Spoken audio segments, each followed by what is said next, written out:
Folks, we made it. Week one is here. Fantasy drafts are done. Lineups are in need of being set, and the path to fantasy championships can officially begin.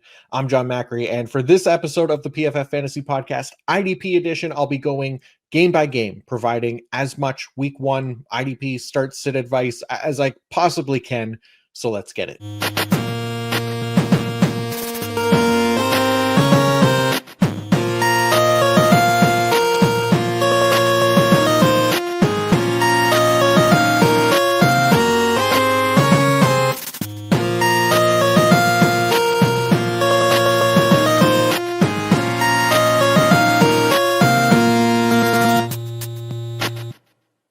All right, week one is here. I've got a lot of thoughts on each game and our IDPs heading into week one, so I'm going to try to keep this tight and concise because there's so much we still don't know and need information on, but I'll still try and hit on as many players and teams and their key IDP positions for every single game as we did every week last year. Only difference for this week is I'm not going to have our matchup charts just for this first week only, just because I'd be using last year's data. And to be honest, I feel that's a bit disingenuous. I really not reliable since so much has changed this offseason. And the reason for, certain teams maybe creating higher tackle numbers than others also changes significantly with scheme changes and new coaching, new personnel, everything. So I'm not even going to look at last year's charts for reference in week one. Instead, we'll bring back that stuff for week two and beyond when we have actual data to pour through and when it can start being a little bit more reliable. Although I'll still probably warn for waiting for a larger sample size before we lean into the data too much as the week goes on. So anyways, what we'll do here is we'll walk through the players and positions of interest for each team, talk about the players that are safe to start and the ones who I'd rather wait on until we see the usage, because that's kind of what week one is every year, right? It's not a must-win fantasy game for us by any means, so we don't need to take unnecessary risks. Instead, we'll just stick with the players who we know should be productive, should be in full-time roles, and hope for the best. And then we can work things out with more detail after this week. So might be a bit of a shorter version of Start Sit. We'll see as I run through the names and talk about who I expect to be safe and which ones I'll try to avoid. But also I'll include timestamps for each game in the episode description so that you guys can bounce around, find the games that you're looking for if you don't want to listen to the full thing. And of course, always feel free to ask questions in the comments. If you have your own Start Sit questions, I will do my best to get to them all. Just be sure to like and subscribe to the YouTube channel. I'd greatly appreciate that.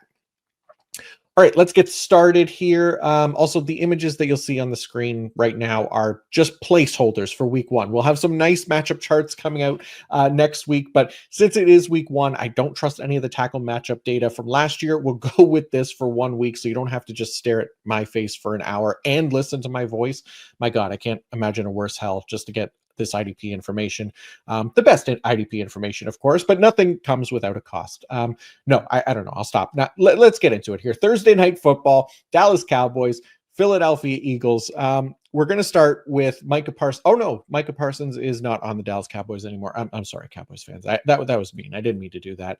Parsons is gone. Look, I'm not sure that I'm trusting anyone on the Dallas defensive line right now. It's also not a great matchup against the Eagles offensive line, which has typically been very good. I do expect a bit of a rotation though with Parsons gone, at least until somebody emerges. I'm not expecting somebody to step up right away in week one and be dominant. It would be great if it happens. I know a lot of people are hopeful for Donovan Ezra-Okwu. We'll see, right? Let's just wait this one out, see how things work in week one as far as rotation and snaps go. Then we'll start trusting guys later on and hopefully get better matchups as well. Because again, Eagles offensive line, one of the tougher matchups in the league.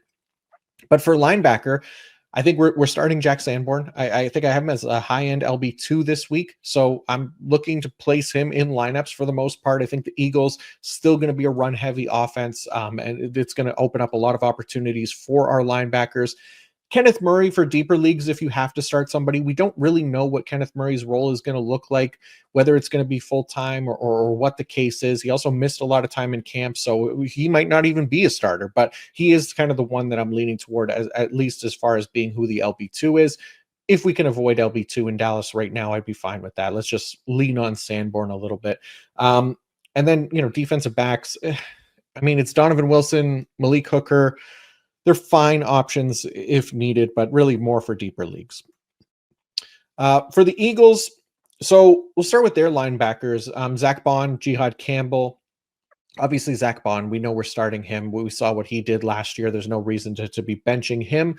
But yeah, as far as Jihad Campbell, it'll be interesting, right? Because I think IDP dynasty managers specifically, we're going to be excited to plug, this new shiny toy into our week 1 lineup. But my general rule would be, I think, to wait at least 1 week before doing so, right? Like I have Jihad Campbell as LB 41 this week. Now, that sounds low and everything, like because he does look ready to start the season next to Bond, but we don't know exactly what that starting role is going to look like across an entire game, right? There's been talk of Campbell playing more on the edge, which we didn't see in the preseason, but we also didn't see Zach Bond in the preseason, right? With Bond back in the lineup, that could allow for more versatility for Vic Fangio to get Campbell into that edge role a little bit more. We'll wait and see.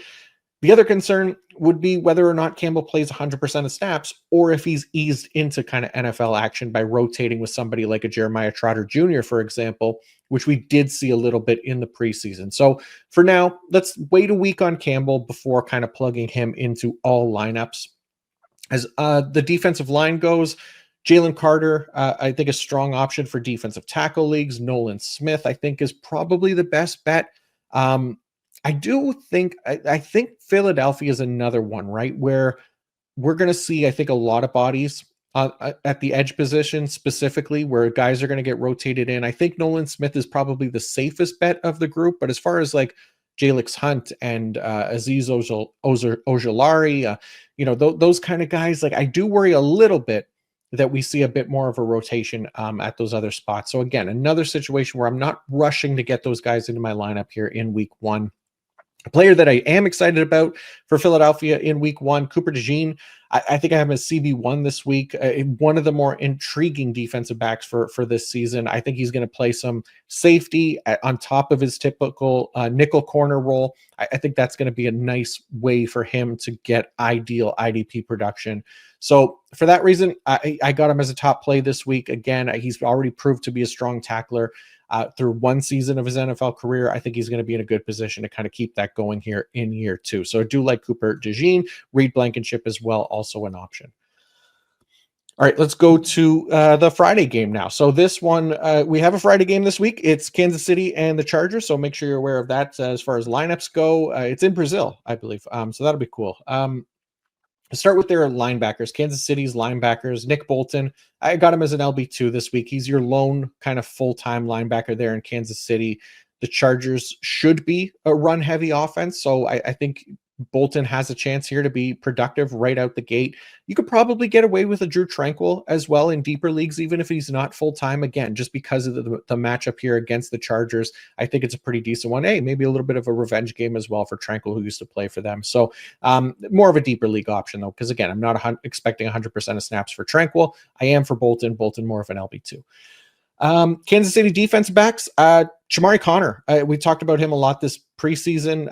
It looks like he's going to be the safety that we want for IDP purposes. I have him as safety 17 this week. We know Trent McDuffie probably going to be playing a little bit more outside. That opens up a slot role for Connor to dominate there, but also taking over a lot of the box snaps that we saw from Justin Reed last season. So there's a really juicy role here for Shamari Connor to be a productive IDP right out the gate.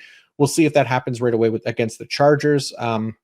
Might not be the ideal offense, but I do expect Shamari Connor to have plenty of weeks where he's a locked-in starting safety for us. And then, like Jaden Hicks, not likely to be a full-time player. Brian Cook, more of the deep safety. So Shamari Connor, really the guy that I like the best in that Kansas City defensive back group. And then the Kansas City defensive line as well. Chris Jones, I got him as a DT3 overall this week.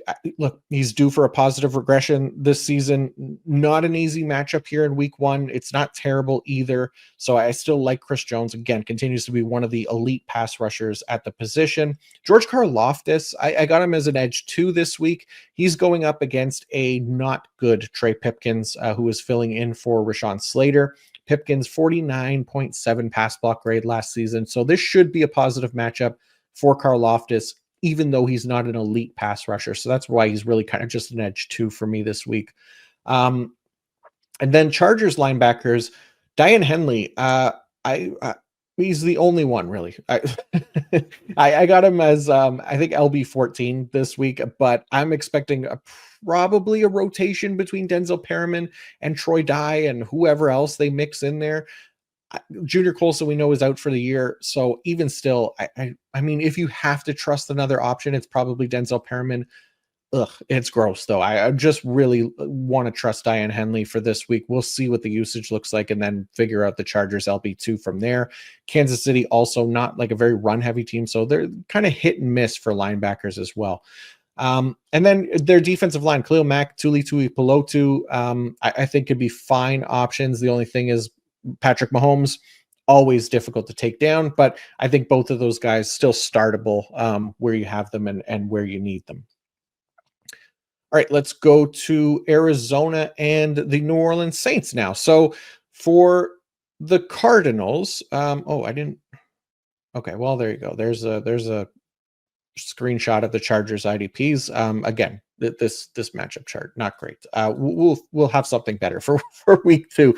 All right, Cardinals IDPs. So Mac Wilson, look, he really the only one that I trust the most. He's going to be their green dot. He's going to be their full-time guy. So again, we want to put Mac Wilson in lineups. I'd be fine with that. I have him as an LB3 this week, and then Akeem Davis Gaither. So really kind of more for deeper leagues. Again, another situation where we're going to see what the usage is, but I'm expecting it not to be a full-time role. So that's what puts him more in that kind of LB4 or 5 range. I think his role should still be better than what we got from Mac Wilson when he was LB2 last year, but it's still not enough that he's like a startable option in most formats. And then defensive line wise for the Cardinals, you got Josh Sweat going up against the rookie Kelvin Banks Jr. I think that's an interesting matchup, especially with Spencer Rattler at quarterback. Rattler, we'll see how he does as a starter, but I think it's at least above average matchup for Josh Sweat. So I got him as edge 21 this week.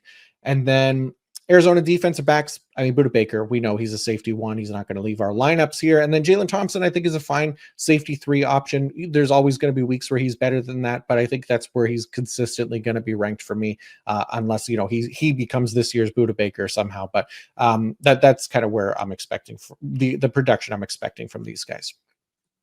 There we go. So Saints, their IDPs, linebackers, we know it's Demario Davis. We know it's Pete Werner as the starters there. It is a new defensive coordinator.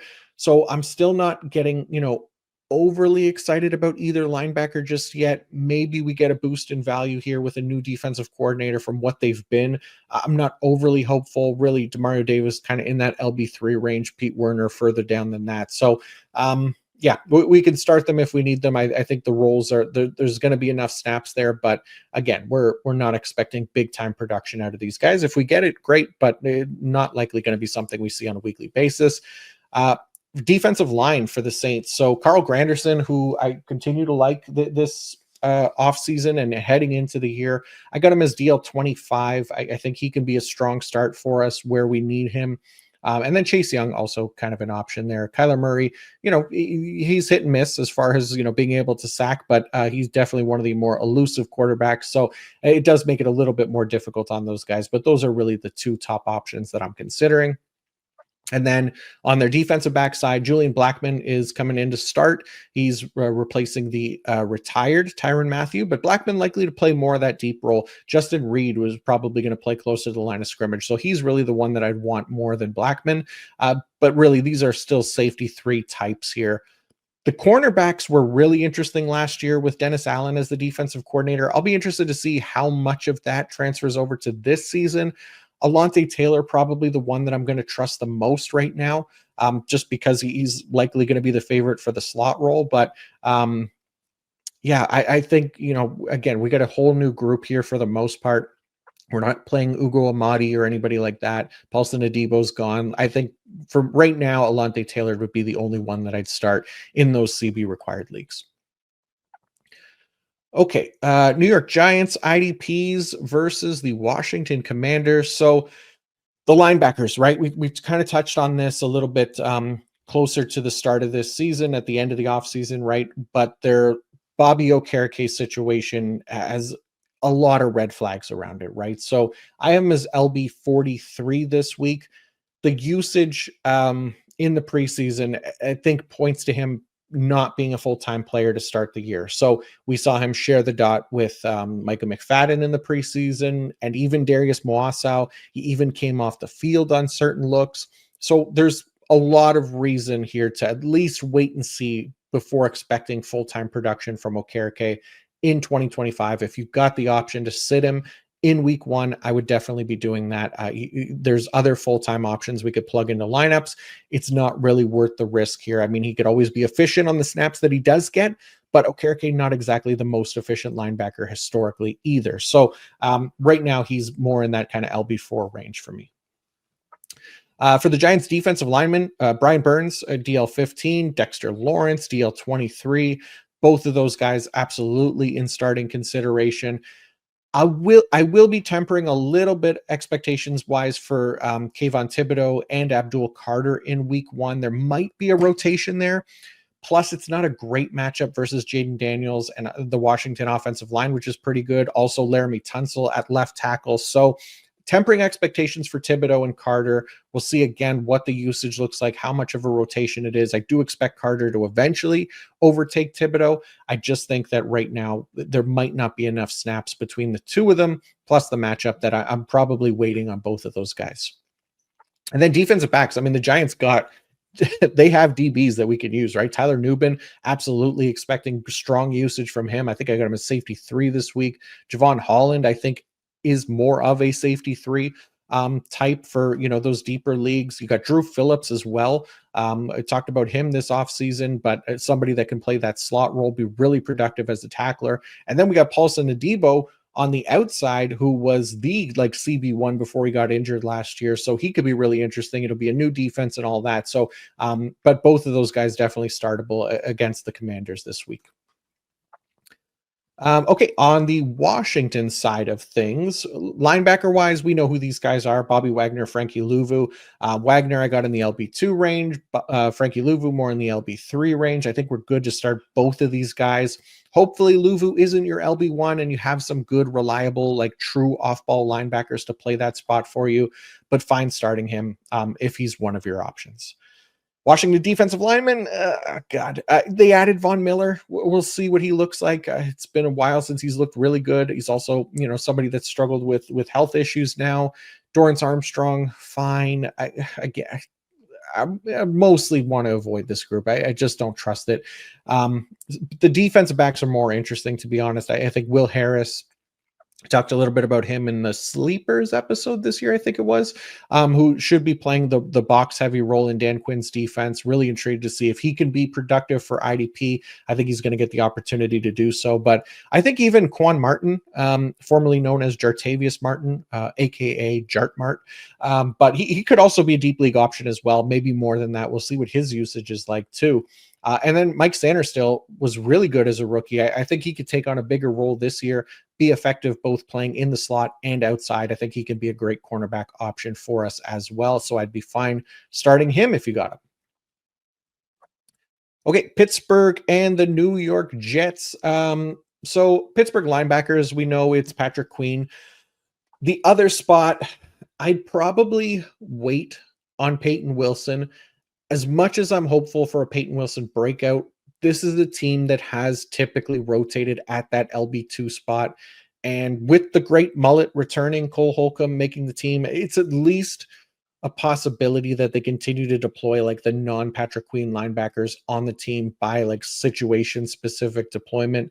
As much as of a mistake as I think that might be by the team itself, trusting Queen as their lone full-time guy, it's not something we can control. And hey, who am I to say, right? It's, I'm a nobody here. So, let's move on to maybe the players who I do believe in on this team, the defensive linemen. So TJ Watt, Alex Highsmith. Highsmith is back. Watt is back. Watt had his little blip this offseason as far as the contract stuff went. Then Highsmith missed a little time with injury. Both of those things are now settled, ready to go. They will be facing the New York Jets and their first round offensive tackles. Olu Fashanu from last year on the left side against Highsmith.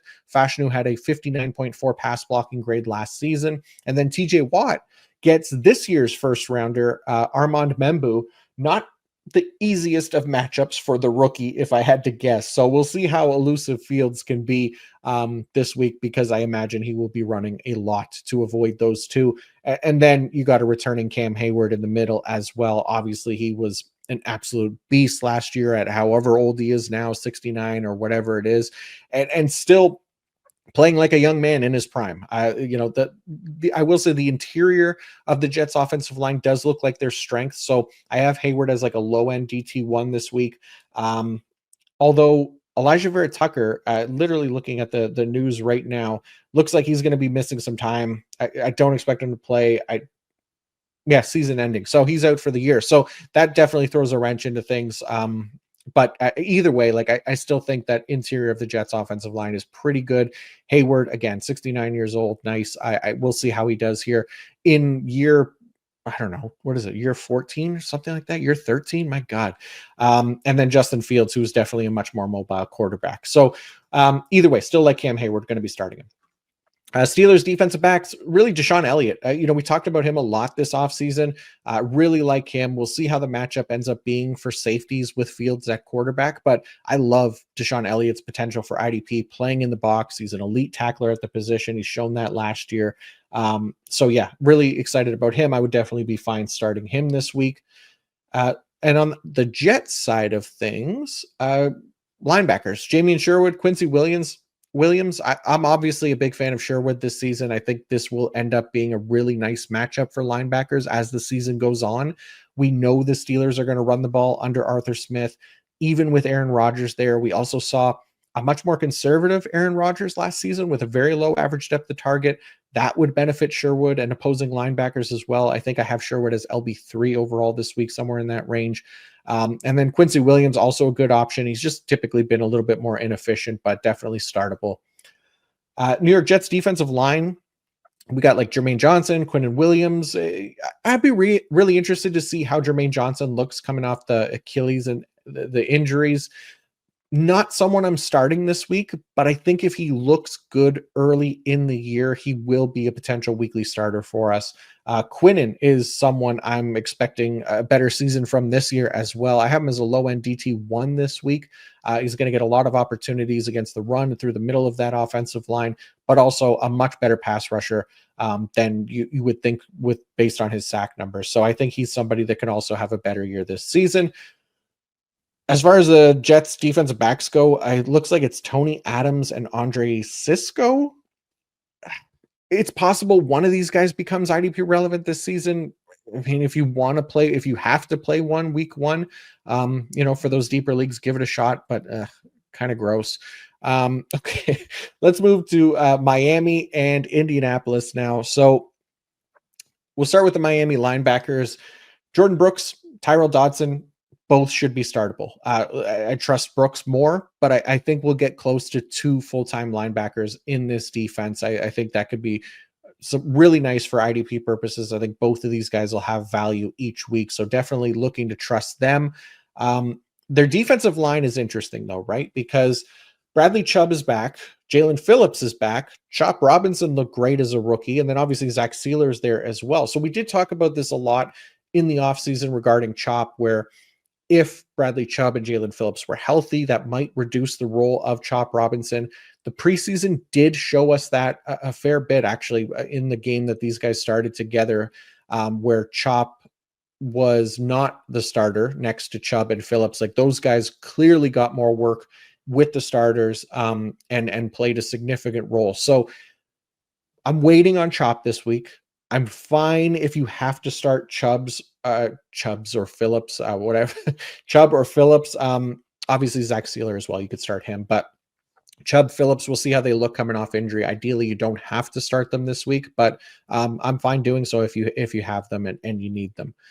And then the defensive backs, they got Minkah Fitzpatrick back. Ifeatu Melifonwu also look like a starter. So both of those guys definitely startable. I think they could be fine options for us for IDP. And then Mike Hilton is also now their nickel corner. So he could be a solid cornerback streamer in that the Colts have been a relatively heavy 11 personnel team. So I think there's going to be some opportunity there for Mike Hilton to stay on the field quite a bit and be productive. So somebody that I'd be fine starting in those CB required leagues. Colts, their linebackers right now, Zaire Franklin, the only one I'm trusting. I am ignoring LB2 for now. We talked about Joe Bacci a lot in the preseason. He is an option, but they brought in Anthony Walker, right? So I would monitor pregame actives and inactives. If Anthony Walker is active for this one, I really don't want to start Joe Bacci. We know how these teams operate, where they have these veterans who have starter experience that they value quite a bit. Even if Walker wasn't going to come in and be an immediate start, like full-time starter, it could be enough that he cuts into Joe Bacci's role, because Bacci's just inexperienced as hell, right? Like he's never been a starter in the NFL. So yeah, it's definitely something to kind of monitor there. If Anthony Walker's inactive, I'm probably fine starting Bacci. I think he could be useful for us, but I think the Anthony Walker signing has just at least made me a little bit hesitant, even though he's older and, whatever, he's not great, but that NFL teams don't care. They love experience, right? So that's something to keep an eye on. But right now, just starting Zaire Franklin for the most part, and we'll just wait and see on Bacci. Colts defensive line, though, Laiatu Latu and DeForest Buckner, really. But I think Laiatu Latu becomes really interesting this week. I think I'm as edge 16. I think we talked about his breakout season coming this year quite a bit in the offseason. I think that could start right out the gate here. He'll face off against a Miami Dolphins offensive line, which includes starting left tackle Patrick Paul, who he played just over 200 pass blocking snaps last year. He was a second-round rookie. He managed just a 55.8 pass blocking grade. That ranks 73rd out of 87 qualifying tackles. He also allowed 3 sacks on the year. And then Tua Tagovailoa at quarterback, 21% pressure to sack conversion rate last year, which was a below average mark for quarterbacks. So Latu, we're expecting a snap increase this season. We're also expecting continued development as this former first rounder with elite pass rush metrics coming out of college. I think he delivered strong pass marks as a pass rusher last season. I think that should continue in year 2. Positive matchup to kick off the year. Really kind of like Laiatu Latu to get off on the right foot here in year 2. And then defensive backs, I'm starting Nick Cross over Cam Bynum if I have to choose. I think Bynum, he's been a productive IDP for us in the past, typically plays that deep safety role. He's going to stay in that deep safety role. It's also a new defense, so not necessarily expecting the same high-end production from him. It's definitely possible, but if I have the choice, I'm going to lean into Nick Cross, who I think is still going to play near the line of scrimmage and be really productive as a tackler.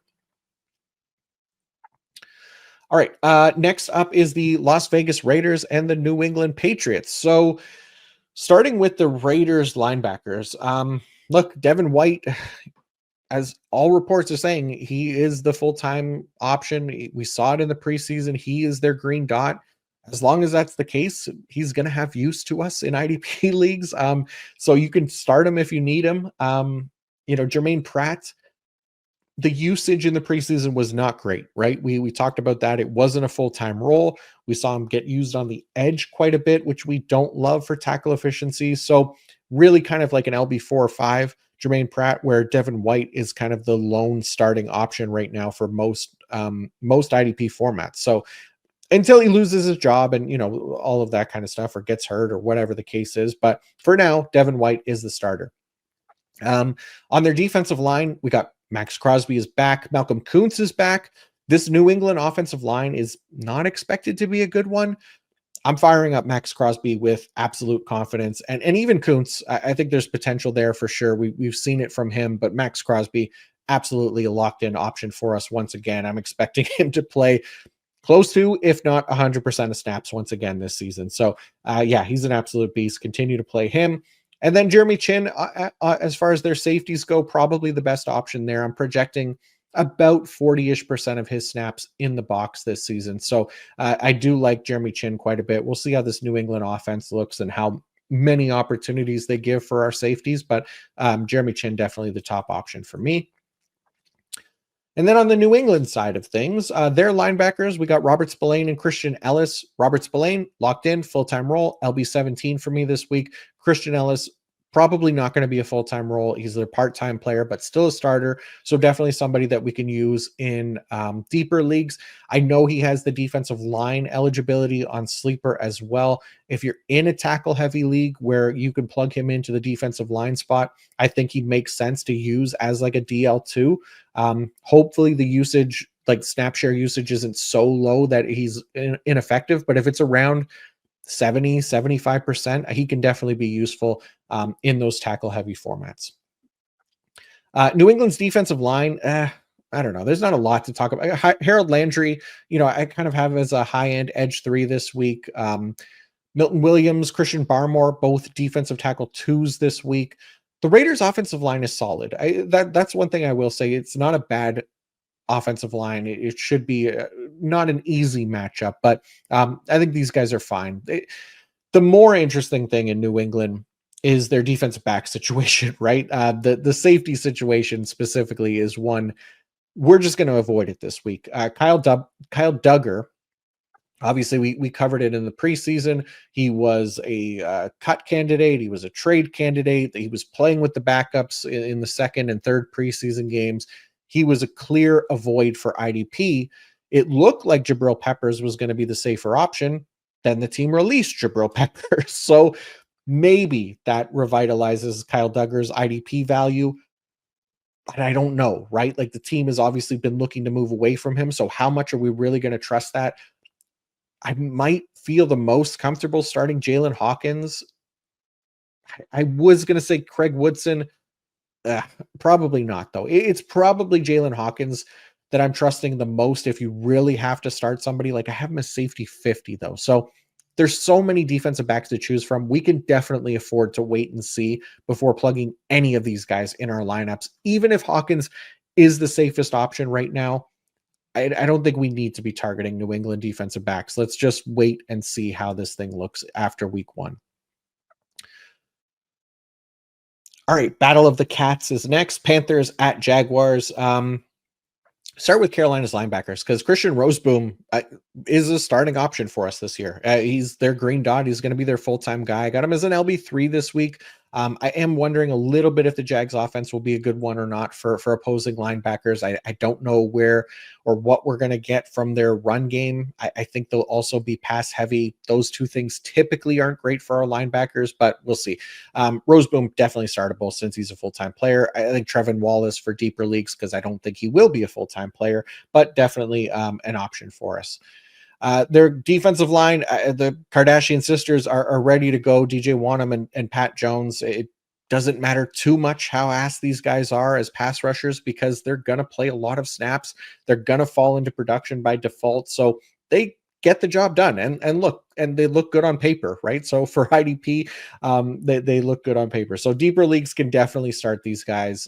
Derek Brown as well. I got him as a low end DT1 this week.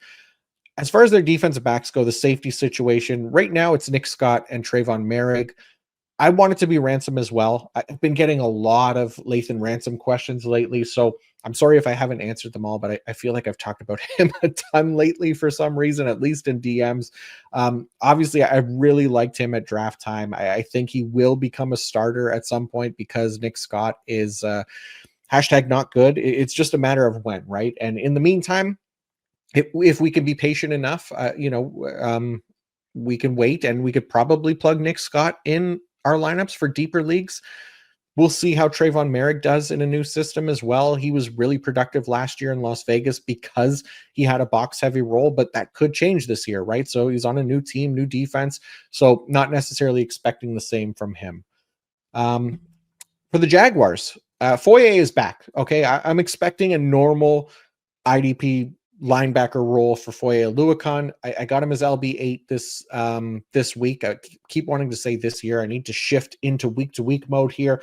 But Foye Oluokun, absolutely, I'm expecting a bounce back this season. We talked about it a lot in the offseason, how that usage was just a disaster. It was not good. It was not conducive to IDP production. And with a new defensive coordinator coming in, we're hoping for a much better season for Foye Oluokun just overall. I'm not starting Devin Lloyd. Devin Lloyd needs to be avoided if we can here in week one. There are way too many red flags right now. We saw it in the preseason. We're hearing it out of camp. Devin Lloyd, not expected to be a full-time player. We're going to see probably a rotation quite a bit with Ventrell Miller. Maybe Jack Kaiser can work in there as a rookie as well. But I really don't think they like Devin Lloyd. So I am staying away if we can afford it. And I would hope that we could. Okay, Jacksonville defensive line. Josh Hines-Allen, Trayvon Walker. It's not an easy matchup. The Carolina offensive line is good, but I got Hines-Allen as a low-end edge 1, Trayvon Walker low-end edge 2. Both of these guys are absolutely startable. They're going to play a ton of snaps, both decent pass rushers, especially Hines-Allen, and expecting that next step from Trayvon Walker this year as well. So if he can hit that, then he should be able to overcome a matchup like this. So Jacksonville defensive backs, oh God, Eric Murray and Andrew Wingard. Yeah, that's what we're working with here at safety. TBD if any of these guys are worth it for IDP.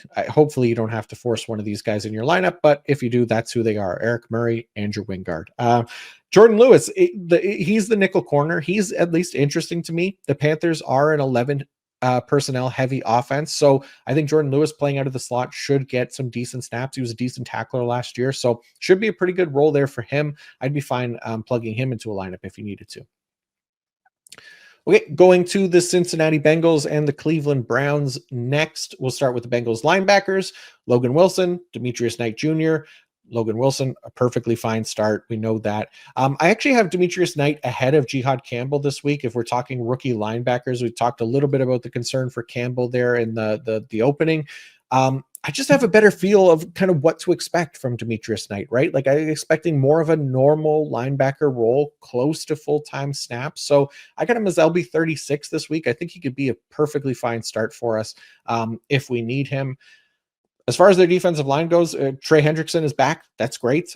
Joseph Osai, okay, I guess so. We could play him. He's probably going to play a lot of snaps, but really we're leaning on Trey Hendrickson here. If he isn't rusty, I mean, even if he is, really, this is a really nice matchup against a bad Browns offensive line and Joe Flacco, who is not likely to be a very elusive or mobile quarterback at the tender age of 40. So, yeah, fine starting Trey Hendrickson again this week now that he is signed and on the team for at least the next year. And then their defensive backs, Jordan Battle, really the one that I like. Safety 2 type this week. This is another situation for like the safety group where I don't know how good this offense is going to be, the Cleveland Browns, that is, for opposing safeties for IDP, but I still really like Jordan Battle as a season-long option, so I'd be fine starting him if you need him. On the Cleveland side, Carson Schlesinger, he should be able to fire him up. I have him in that LB2 range. The Bengals are a pass-heavy offense, which, again, not typically great for our IDP linebackers, but Schlesinger is the only one on the team, really, and he will be full-time, so I think we can trust him. If you really need to get deep, Devin Bush is the LB2 there, but not expecting a full-time role from him. As far as defensive line goes, the Browns, Myles Garrett, right? Every week, it doesn't matter who the matchup is, he's going to feast. The Bengals O-line, they didn't get a lot better this offseason. I think there's going to be plenty of passing downs for Myles Garrett to get after Joe Burrow, most likely. Just always start Myles Garrett, even if the sacks aren't there every week, which, I mean, welcome to the defensive line position. His upside to have a multi-sack game is always there and basically better than anybody else at the position, right? So, yeah, Myles Garrett absolutely locked into lineups.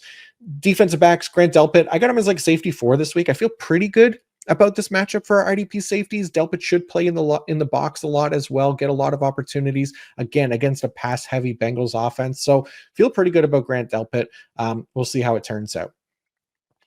Okay, going next to the Tampa Bay Buccaneers and the Atlanta Falcons. So we'll start again at the linebackers, and this time Tampa Bay. So Levante David, we're locking him into lineups. I got him as a low-end LB1 this week. The Falcons are another potentially run-heavy team, right? So I think that could serve Levante David pretty well here to start the season. Servassier Dennis. Now, I'm probably going to wait on Dennis. I do feel a lot better about Servassier Dennis following the release of Anthony Walker, which sure, like, you could say in hindsight that obviously they wanted Dennis over old man Walker. But remember, this is a team that talked up KJ Britt a lot last offseason and then deployed him as a rotation a linebacker too. And, when all their linebackers were healthy. So I was somewhat worried about that with Dennis when Walker was on the team. And to be honest, still am a little bit, even though there's not really any other real options. So if you have to start him, I would say go for it. But if you can afford to wait, I would wait at least a week to see the usage, because we just don't know. We didn't see him in the preseason. We don't know what the role is going to be, if it's even going to be a full-time role. So really like Servassier Dennis. I just want to see the usage to know how much we can trust him going forward. Tampa Bay defensive line, Yaya Diaby is probably one of the top options for me. Hassan Reddick as well. The Atlanta offensive line, like, pretty solid. Michael Penix also at quarterback has historically been pretty good at avoiding sacks, like even dating back through his college days, right? So I think both these guys can be edge 3 types for us, because it's not the easiest matchup. Both of them, I think, still have to prove they could be reliable IDP starters again. I think Diaby, again, we talked about him quite a bit this offseason. I'm very hopeful for him, but it's week 1. It's a tougher matchup, so I'm fine tempering expectations for him for this week. And then on the Atlanta side of things, their linebackers. Actually, I didn't talk about the Falcons or the Buccaneers defensive backs. Just really quickly, Tyke Smith, Antoine Winfield Jr. I don't need to talk about them. I mean, we should feel good about starting these guys. Tyke Smith should get a juicy role here, playing in the box next to Antoine Winfield Jr. You don't need to hear me to tell you to play Antoine Winfield Jr. You're already probably playing him. Okay. Back to the Atlanta linebackers now. So Caden Ellis, Divine Diablo, these guys are the starters. Now, Caden Ellis, I really like. I got him as LB10. Diablo, I think, is in a good spot. Again, we don't know exact usage. Will he be 100% or not? How will a healthy Jalen Walker factor in potentially? He is a starter, though. So I do like that for Diablo. And again, if you have to go for it, then we could plug him into lineups. If you can afford to wait, I'd be fine waiting to see what the Diablo usage is, but potentially could be full-time. So I'd be fine kind of considering him this week if you really need to. As far as the Falcons defensive line, God, I mean, James Pierce should emerge here at some point. I don't know if that will happen right away, or if it's midway through the season, or maybe it's next year, right? But really what we're doing here is we're waiting on James Pierce and potentially Jalen Walker, depending on the usage. Until then, God, we don't need to be starting these guys if we can.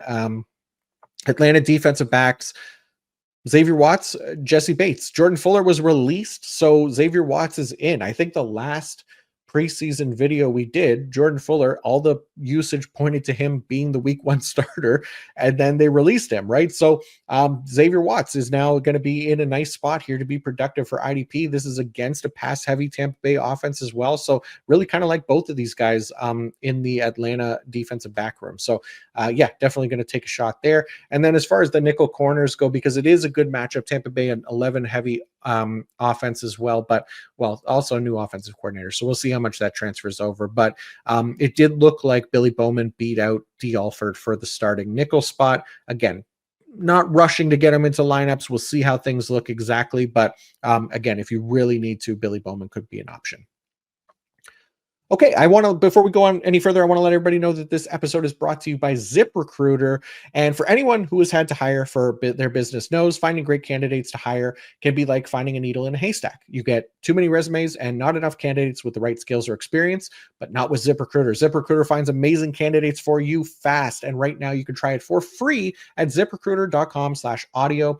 ZipRecruiter's smart technology identifies top talent for your roles quickly, immediately after you post your job. ZipRecruiter's powerful matching technology starts showing you qualified people for it. ZipRecruiter lets you connect with the top candidates ASAP. You can use ZipRecruiter's pre-written invite to apply message to personally reach out to your favorite candidates and encourage them to apply sooner. Ditch the other hiring sites and let ZipRecruiter find what you're looking for, the needle in the haystack. 4 out of 5 employees who post on ZipRecruiter get a quality candidate within the first day. You could try it for free at this exclusive web address, ZipRecruiter.com/audio. Again, that is ZipRecruiter.com/audio. ZipRecruiter, the smartest way to hire. Okay, San Francisco 49ers and the Seattle Seahawks are next. So San Francisco linebackers, we know that we're starting Fred Warner. don't need to provide a lot of analysis there. And then Sweet D Winters is an option for us as well. I think we're expecting close to a full-time role for Winters. I'd be fine plugging him in if you have him and you need him. And then San Francisco defensive line. So it's really Nick Bosa right now. That is, again, not much analysis needed here. You're starting him. He gets Abraham Lucas and Sam Darnold. I'd expect a big week one from Bosa. He's my edge one heading into the year. He's my edge one for week one. Let's get that started on the right foot, and he has the matchup to do so. As far as the 49ers defensive backs go, safeties look like Jair Brown and Jason Pinnock right now. Could be fine. I don't know what to tell you. I don't believe in these guys a ton, or they're not like proven assets, but they could be fine. They're going to play 100% of snaps. It's the safety position, right? Like there's so much volatility in the production every single week, every single year, that any of these guys can emerge. We could be talking about them as locked in weekly starters by the end of the season, or we could just be talking about them as an afterthought, kind of as they are right now. But deeper leagues, you might not have an option that you want to start ahead of them because these guys are playing 100%. So take a shot on them. They might be worth it. Seattle linebackers. So Ernest Jones in. Tyrese Knight is also back healthy. Ernest Jones, he was the talk of the town at this time last year because he had just been traded. What do we do with him, etc., all of that. But now heading into 2025, no questions about him. He's good to start as a full-time option for us. Really like Ernest Jones still. Tyrese Knight is expected back in the lineup. He missed a chunk of time in the preseason because of injury. I don't think it'll be a full-time role unless they feel like much better about him than they did last year. But I think the addition of Nick Emenwari to play like on those dime snaps will keep Tyrese Knight off the field on certain situations. And then the Seattle defensive line, Leonard Williams, definitely good to go for us. The rest of the group, I'll be curious the snap distribution with DeMarcus Lawrence in there now. Uchenna and Nwosu as well. You got Boye Mafe too.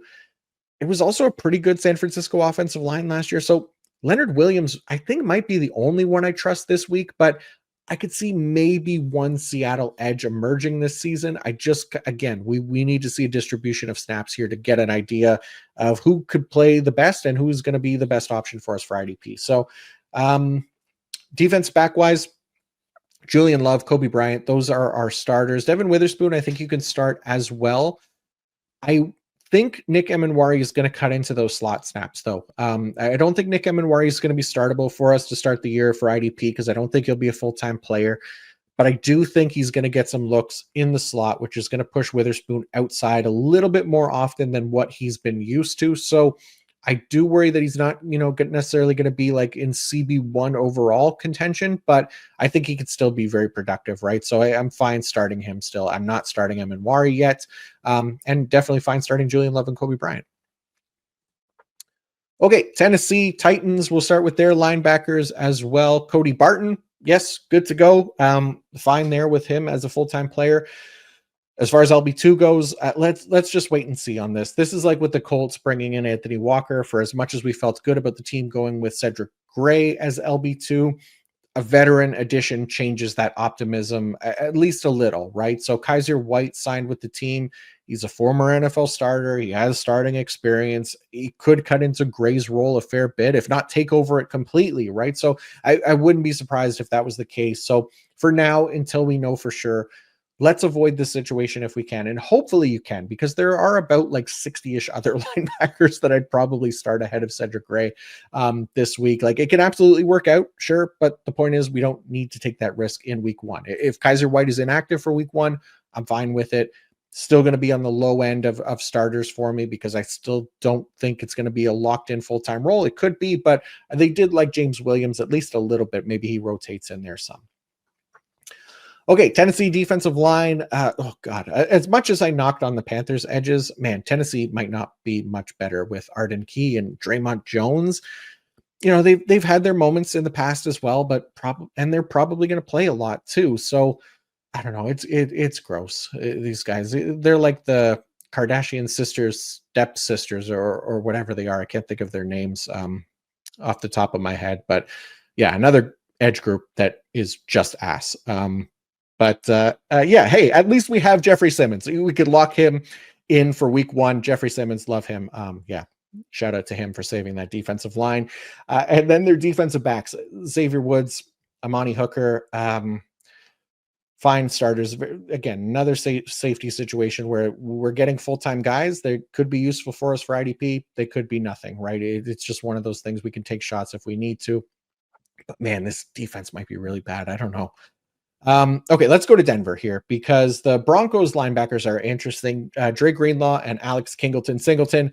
There's been talk about both of these guys potentially being on a pitch count in week 1 since they're both returning from injury. I get it. It's not like Tennessee should be a terribly difficult opponent, so maybe they don't need to rush Singleton and Greenlaw back. That being said, like I'm still fine starting them as like high-end LB3 types. Singleton specifically, like we know he can be super efficient regardless of snap count, right? So fine plugging him in, fine plugging Greenlaw in as well. But yeah, if you got like safer other full-time options, you're only starting maybe 2 linebackers, you could definitely avoid them this week until, again, they get their roles back up to 100%. Denver defensive line, Zach Allen, Nick Benito, Jonathan Cooper. This matchup against the Tennessee offensive line and their quarterback was a prime one for pass rushers last year. I have to imagine Cam Ward is much better at avoiding sacks than Will Levis and company in 2024. We'll see, as well, how that works out. And we'll see if the O-line is actually improved or not. But either way, I think Zach Allen, Jonathan Cooper, Nick Benito get really nice matchups here. You can definitely start them. Same thing, Brandon Jones, Talanoa Hufanga. We're probably going to need the Tennessee offense to be somewhat functional for the safeties to be productive, but definitely fine starting Brandon Jones. I think Hufanga could have a really nice year as well. And TBD on who's going to be playing the slot role. It's gone back and forth, it feels like, this offseason between Jalen McMillian and Jahdae Barron. So I'm fine just kind of waiting on whoever emerges there. Okay, next up is the Houston Texans and the Los Angeles Rams. So we'll start with the Texans linebackers. It's basically Azeez Al-Shaair and Henry To'o, aka Hanky Two Toes, aka H2O. These are the guys we're trusting. I think there's going to be pretty much a full-time role for both of them. Trusting Al-Shaair a little bit more. He's going to be the green dot. So we're not starting Christian Harris or EJ Speed this week. We're staying away from them. We're not expecting them to be starters unless there's injuries. So for now, Azeez Al-Shaair, Henry To'o. Houston D-line, really easy. Will Anderson, Danielle Hunter, you're starting them. You don't have to worry about it. If they're not productive, they're likely putting up elite pass rush metrics, and they're likely playing a ton. You're just going to start them the next week anyways. Just keep these guys locked into your lineups. Houston defensive backs, Jalen Petrie, I think could be fine. He's going to play in the slot. He's going to play some safety. It's been productive for us in the past. Definitely an option here against the Rams. And then they should get CJ Gardner-Johnson back as well. So he could be another one that gets some good playing time for us for IDP purposes. The Rams. So the Rams side of things, Nate Landman for their linebackers, really the only one I'm trusting in most leagues. I think I got him as like LB25 this week. Omar Spates still looks like LB2 there, but not going to be a full-time role. So deep leagues only.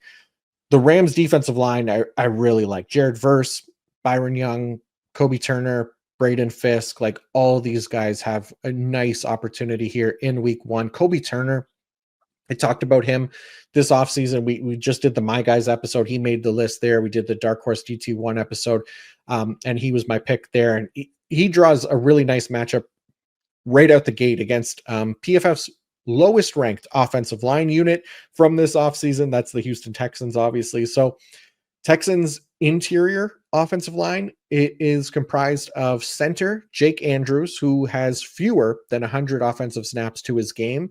You got to his name.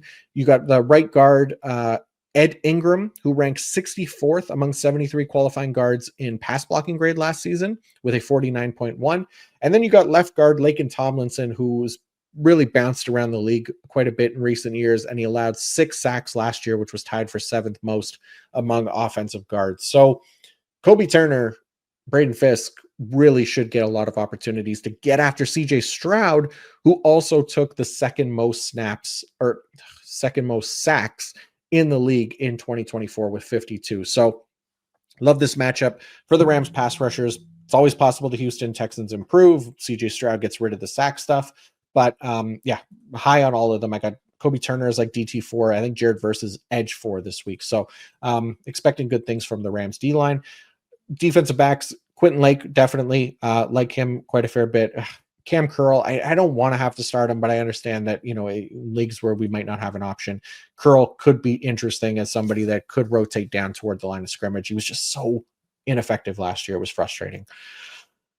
Okay, Detroit Green Bay is up next, and we'll start with the Detroit linebackers because Jack Campbell season is here.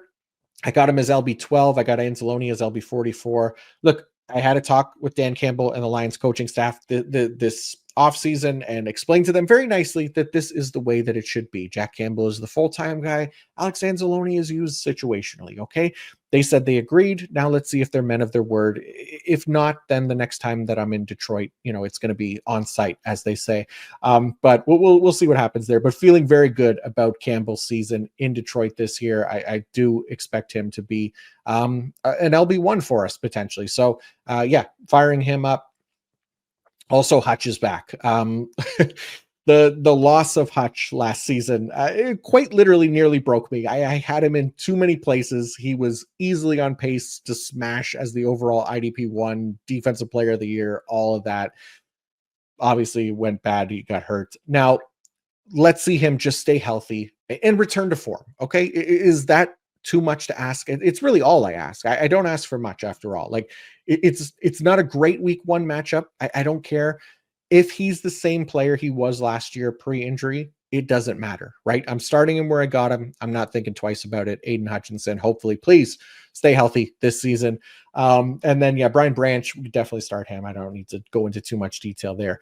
Green Bay, let's talk about their linebackers, Quay Walker and Edgerrin Cooper. I have them ranked like right beside each other this week. I gave Cooper the edge, but honestly, I'd be fine going Quay over Cooper as well. Like if you feel at all iffy about the usage, I'm not really concerned about it though. I think both of these guys are going to be full-time, definitely startable this week. And then Green Bay's defensive line, Micah Parsons is going to play his first game as a Green Bay Packer. I got him as edge 6 this week. He's usually going to be a top 5 guy. The elite play, obviously, it's still expected to continue on a new team. It doesn't really matter for pass rushers all that much. He just doesn't draw the easiest of matchups to start the year. It's a pretty strong offensive line in Detroit still, especially at offensive tackle. Though they have lost some pieces this year. So we know he can get moved around and take advantage of the weak points, but he's also been dealing with some back issues. He's on a new team. I think it's definitely possible that he's eased into action at least a little bit for week 1. So really that's the only thing keeping him out of like the top 5 for me, where I think he's going to live all season long. But either way, you're mostly starting Micah Parsons unless you really have like those other 5 options in your lineup as well. Defensive backs for Green Bay, Xavier McKinney, fine to start him. Evan Williams is also the starter. I'm starting him over Javon Bullard. We're not going with Javon Bullard. It's risky right now with the cornerbacks. I really just kind of want to wait and see on the Green Bay defensive backs or cornerbacks, I guess, specifically. So that's Bullard, Nate Hobbs, Keyshawn Nixon. I'd like to see the usage there before trusting them in my lineup. We really want the slot guy, but we want that to be a near full-time role. So there's options. All of these guys have played the slot in the past. It looks like it's going to be Bullard, but I don't know how many snaps he's actually going to play because he doesn't look like he's going to be playing safety. Okay, Sunday Night Football. Now it is the Baltimore Ravens and the Buffalo Bills. Oh man, it's going to be good. Baltimore linebackers, Roquan Smith. That's it. That's it. I'm not going into any analysis on Roquan Smith. You're starting him. I'm holding on Trenton Simpson. It does look like he's still the LB2 for them. Again, we saw the short leash last year. We saw them take that job away from him. I would imagine that it's not a full-time role this year, but we'll see, right? So for now, he's just a deep league option, but for the most part, week 1, I would want to kind of wait and see. Baltimore's defensive line, Odafe Owe, Kyle Van Noy, Nnamdi Madubuike.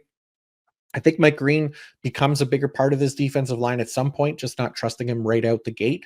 But it's also a very tough matchup versus the Bills offensive line and Josh Allen specifically. All of these guys on the defensive line for the Ravens, more deeper league starts this week.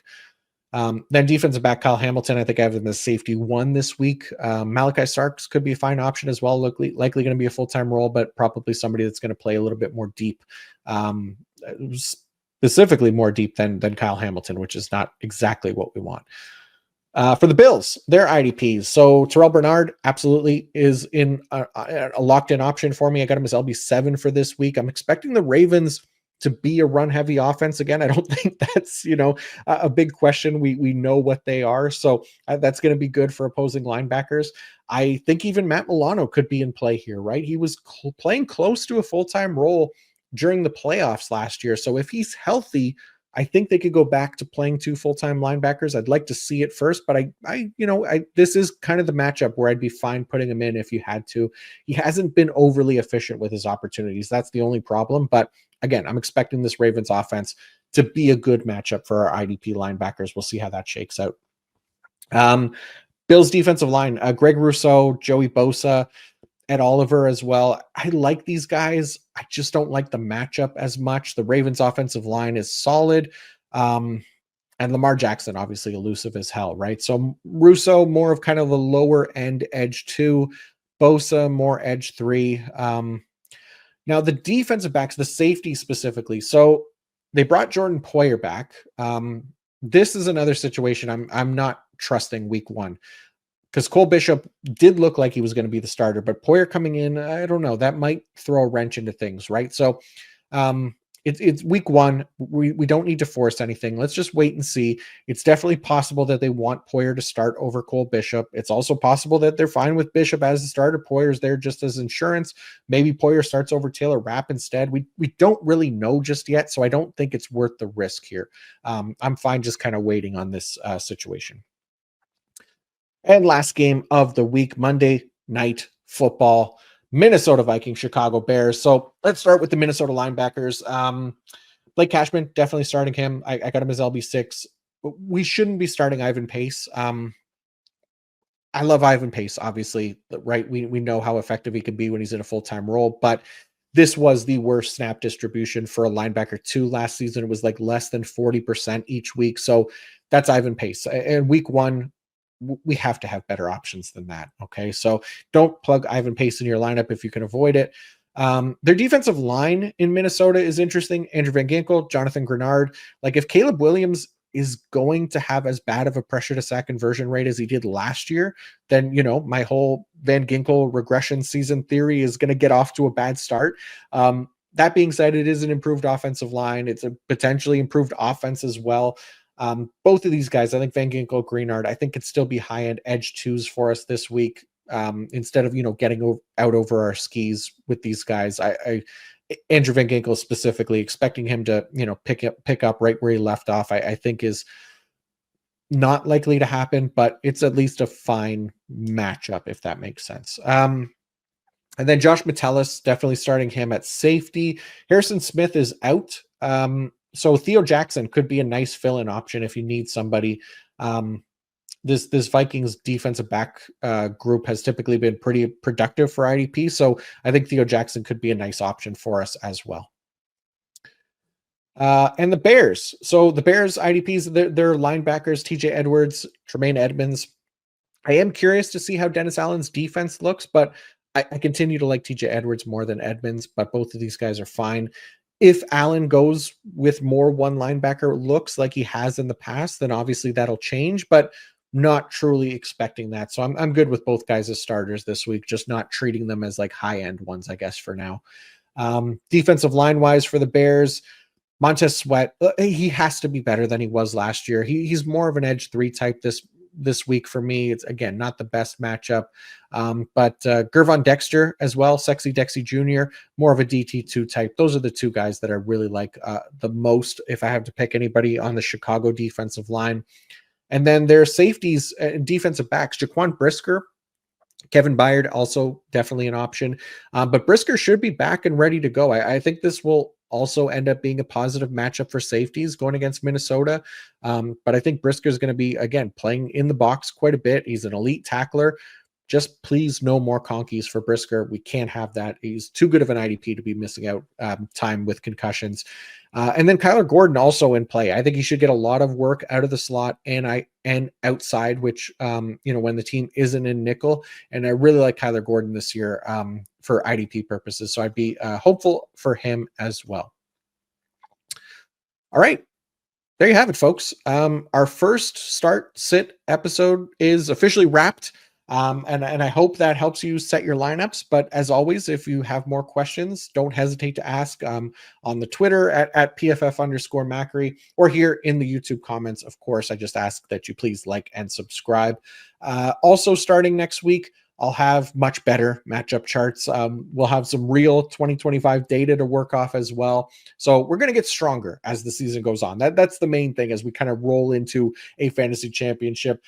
Just be sure to check out the IDP rankings on PFF.com. Right now, you can use either the article, which will be out now, or the rankings page closer to game time for any kind of updates and things like that. Unfortunately, mentioned it last week, we won't have any IDP recap videos this season due to a lack of resources, which is out of my control. So really sorry about that, but be sure to check out the IDP fantasy report, which will be out every Tuesday morning, giving you all the snap counts, usage data, waiver targets, my thoughts and notes on all the key situations, and so much more as the best IDP tool that you can ask for. So I'm looking forward to getting that back out there this year, but that's all for now. So good luck in week 1. And until next time, peace out.